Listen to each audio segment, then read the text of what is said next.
Ta-da! Welcome to Zero to Awesome, where today we are going to check out this, the Noam NUTV4, or NUTV4. I don't know which way it's pronounced. It is a Bluetooth audio system with these cool pod speakers that's made for golf carts and side-by-sides, and it even says boats. And we're gonna install it in this.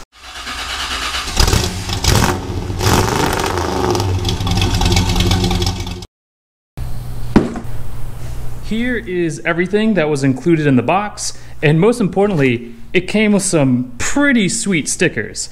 We know that stickers, well, they belong in the sticky treasure drawer, and then eventually, if the stickers are deemed worthy, they get a place of honor on either a toolbox or an ice chest somewhere. We have the little amplifier. It's a 4-channel amp and 2 speakers, and they're 4-inch speakers, so I don't know if the NUTV4 comes from the 4-channel amp or the 4-inch speakers. I believe the speakers have a little tweeter and a little bass in there. These look like some sticky adhesive pads to make the diameter of your mounting for the roll bar smaller if you need to. A fused wire to hook up to the battery, some bolts, terminals, some speaker wire. This is pretty cool, this little push to connect, push to slide in speaker wire thing. And then of course the controller. Since it's a Bluetooth system, there's nowhere to plug in like a CD. There is an auxiliary cable, but this Bluetooth controller is gonna mount somewhere on the dash so you can change your music, pause things, play things, volume up, volume down, all the fun stuff that a controller does. I did pick up a couple extra things to help me with this installation. The first of which is some extra speaker wire. It's exterior 14 gauge outdoor speaker wire. I think because of where I'm gonna mount my amplifier and where the speakers are going, these are probably not gonna be long enough. Going to grab some wiring loom out of inventory so I can protect all of my speaker wires and whatever wires that might chafe against something. Also, while we're in here, we'll probably wind up using some other like heat shrink or butt connectors or little pluggy connectors. I'm sure we're gonna have to get a little creative to make everything work and tied down securely. Now, I did some disassembly already of my Polaris to figure out where things are gonna go. So, you know, don't mind that giant hole full of wires in the dash. The amplifier, I decided, is going to live back behind where the gauge usually goes. It's actually really close proximity to the battery, which you can probably barely see in there. There's a nice flat place to mount the amplifier. It's easy access if I ever need to get to it, and it's up and high and out of the water. The speaker pods, wasn't quite certain where to put those. Maybe here on the front of the roll bar, so you could just blast them right in your face. I thought here would look good, but then I'm gonna whack my head when I get in and out. So I think I'm just gonna mount them next to each other in the center here. You won't whack your head, and you'll still get some pretty sweet tunes. I did want to mount them to my tire carrier that I built back here. I don't know how I'd be able to run the wires and still have my bed open and closed without pinching something. So yeah, we're going up here in the center. Which that does mean we are going to have to run our speaker wire from the amplifier somewhere through the dash, under a floorboard, up one of these. It's gonna involve that extra wire, the wire loom, and some zip ties. And really the trickiest thing to figure out was where to mount the controller. It's not that big, but there really was not any good places flat enough to stick it. So I came up with a solution, and that solution involves cutting holes in my Polaris. This was the dash of my Polaris. I removed all the gauges and buttons and switches, and I should probably put all the switches somewhere where I'm not gonna lose them. But really the only good place to mount this is right here in the center, and it doesn't fit very well. So we're gonna get a little custom. I'm gonna cut this up and then try and design and print out a bracket that I can mount my controller on. If you don't have a 3D printer or don't want to cut the hell out of your dash, there are other options. I thought maybe just mounting it here on the door of the glove box because it was flat, but then it's flappy. Maybe it would barely fit here. It would overhang a little bit. I have seen some people who actually just like zip tie it up here to the roll bar, and that would be a really cool location. But again, then I've got to run wires down the roll bar, and I think I've got the printer. I know how to design stuff, well, hopefully, and this should work. So I'm gonna print that out and then hack this guy up. Once we get this mounted, the amp will go in, the speakers will go on, and then hopefully next time we talk, we're listening to music.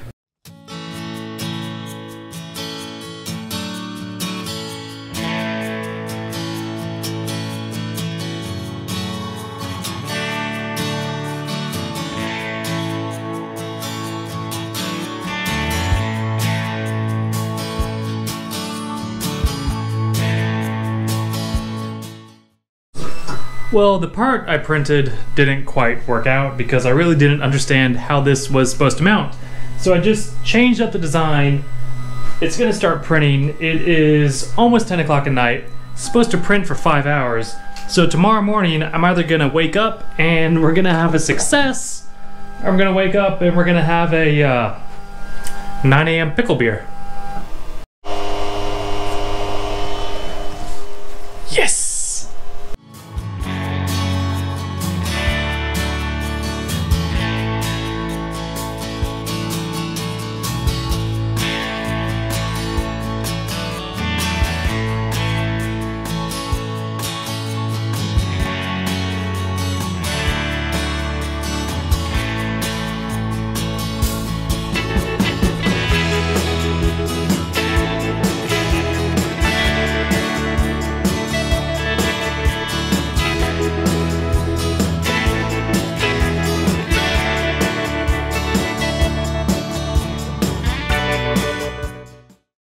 This, I think, is going to look pretty nice right down in there. I've got some other switches to add to these holes, some accessories I'm still working on, but now I'm trying to figure out how to hook up the amplifier. We know the amplifier is going in that hole, which is nice because it is right next to where my battery is. It's maybe 10 inches from the battery.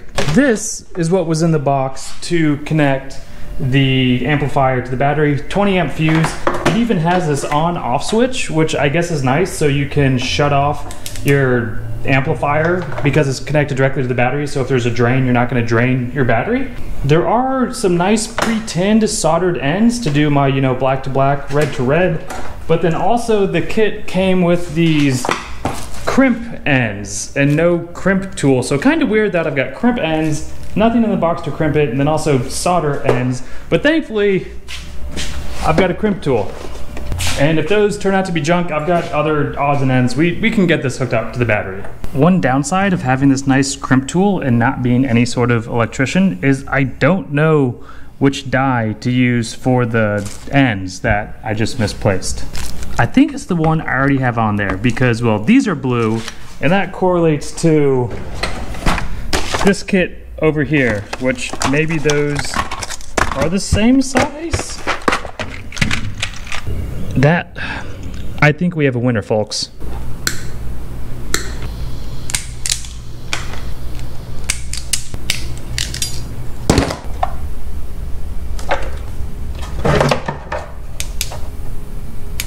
Looks like it's working. I'm gonna turn it off before we get everything assembled.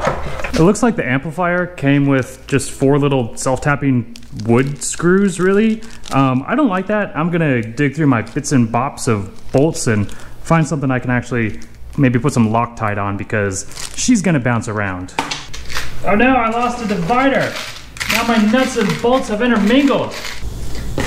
Even better, they're all stainless steel, so hopefully they won't rust as quickly as non-stainless steel. Once every 100 years, you really need your right angle drill.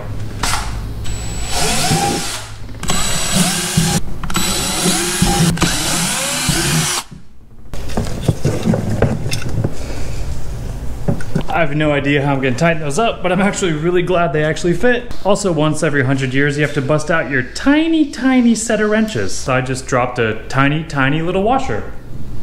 Gonna spend half an hour looking for that now. 4 of the tiniest bolts in the world secured. Our wiring is in here, it's tucked away, it's nice and high. This plugs into our controller, which we've already mounted on the dash. We've got our battery connection hooked up, which plugs in right here. So now we need to mount the speakers and run the speaker wires. It looks like I just undo a couple of Allen bolts and then use however many of these sticky spacers I need to make sure there's a nice tight fit around my roll bar. Every single project, somehow, I just completely destroy my garage. But the speakers are in. It took a couple strips of this.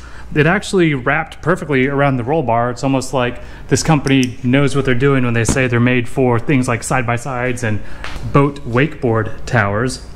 I think all that's left is to begin the wiring. Connect the battery to the amp, connect the amp to the speakers, connect the control unit to the amp, and then hopefully we have some tunes. I'm gonna see if the speaker wire that came in the kit actually fits. I don't think it will. I'm gonna have to run, I'm thinking probably down this bar, under here, under a floorboard, tuck everything away, zip tie it away, put in some wire loom because, well, she goes in the mud and she goes over rocks. And we can't be losing our sweet tunes when we're out on the mountain. I think I figured out how we're gonna run the speaker wire, and we're taking the high road. We're actually gonna run it back behind the dash, up this roll bar, and then across to the speakers. So it really keeps all the wiring above the wheels, above the water level. So that's good. To tell which side is which, I marked it with blue tape. I'm gonna feed it through my little protective wire stuff, probably put some heat shrink on the end of this to seal it up. And then, yeah, zip tie galore. This might take a while. Hey, my painter's tape even stayed on there. I did not think that was gonna happen.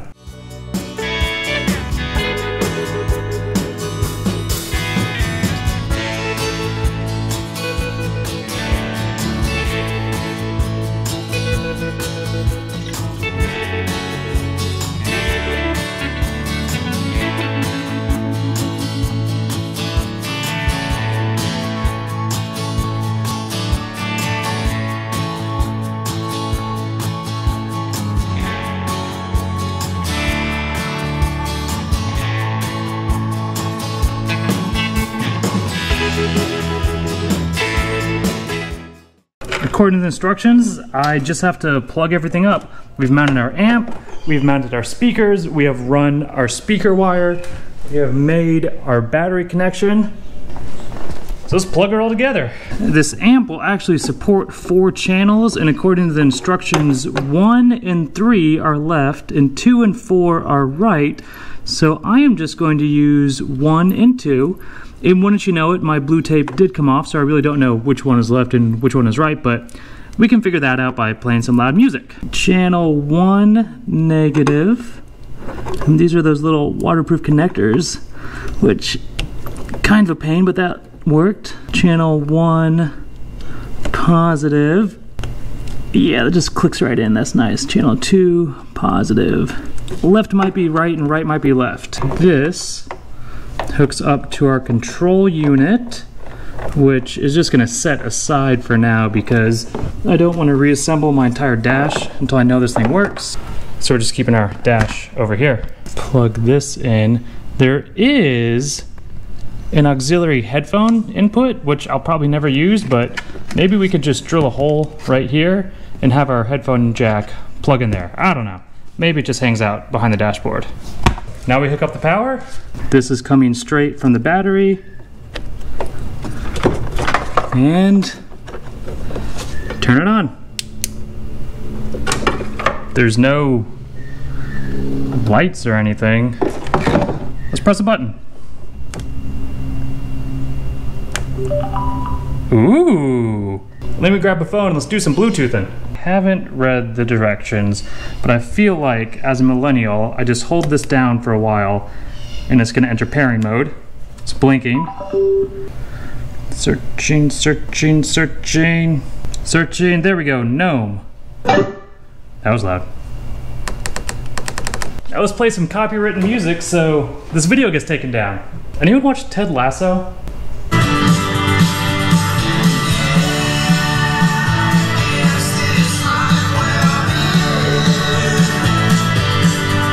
Gonna stop that before I get sued by NBC or HBO, whoever owns that.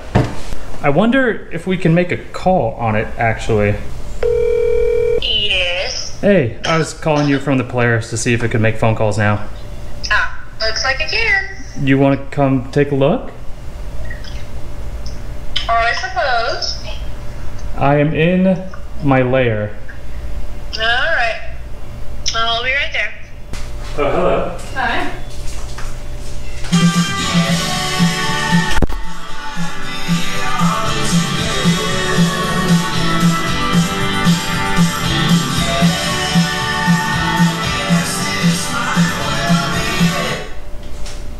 Very nice. Right? Okay, I might have just finished going a little crazy with zip ties to make sure everything was nice and tucked away and organized up under the hood and under the dash, but it's installed and it really wasn't too crazy. Put the speakers in, put the amplifier in, hook the amp up to the battery, plug it into your control unit, and you're done. I probably could have done it in an hour if I didn't have to do some of my own little bits and bobs. And as happy as I am with the NUTV4, it sounds great, it paired to my phone right away, it worked as soon as I hooked up to the battery, and I do think having that battery disconnect switch is awesome. That way your battery's not gonna drain when it's just sitting there, because these things don't have that big of batteries. But there are a couple things I think maybe they could have done a little better and would have made my installation maybe quicker. The first thing, I lost them. The first thing I lost the first thing. I just had the first thing. The first thing are these wimpy little screws they give you to mount the amplifier. A lot of these are going in off-road UTVs, side-by-sides. Those wimpy little screws I don't think are gonna hold your amp in. That's why I used my own nuts and bolts to secure it. The second is the wiring that they give you. It is made with these waterproof connectors, so you kind of have to do their wiring unless you wanna start splicing things. And that's great if they give you enough wire. My wiring just perfectly, just barely fit. And I can tell the way it was meant to be installed was to have the amplifier somewhere in the middle. They give you about 6 or 8 foot of cable to run your control box up front, and then they give you another 6 or 8 feet of wire to mount your speakers somewhere behind the amplifier.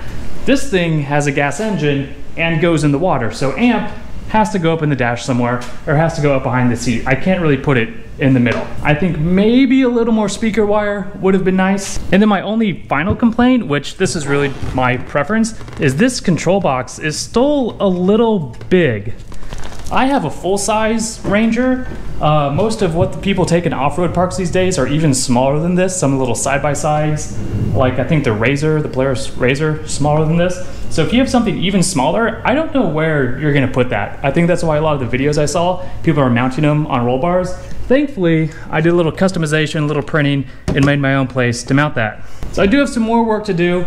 All these switches and bits and bobs need to get hooked up, which I'm about to start on that. And then this whole thing is gonna be nice and Raptor lined black. So yeah, I think it's gonna look good and it's gonna sound good. That is the Noam NUTV4 NUTV4. Please leave all your angry comments and tell me how I completely screwed up this installation in the comments below. I'm not gonna listen to those because I'm gonna be off listening to my sweet tunes, which really, I need to button up the rest of the wiring for the winch and stuff, and I think it's time to go off-road, so maybe next time you'll see it in the mud again. All my pretty paint getting dirty. It's okay, I can wash it.